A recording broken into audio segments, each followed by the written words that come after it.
get unready with me.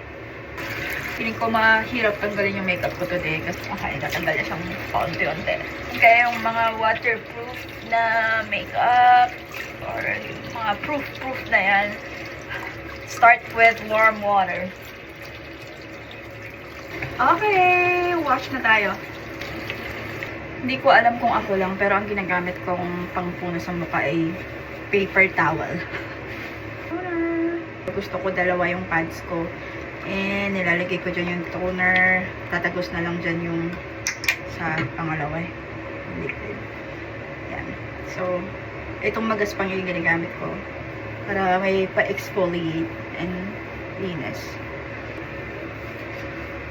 Ayan. May freebie ako galing sa Ulta. Titingnan ko kung okay siya sa akin. Ginamit ko na siya kagabi. So, tutuloy-tuloy ka lang. Ito siya. Gamitin kong parang moisturizer ko sa gabi.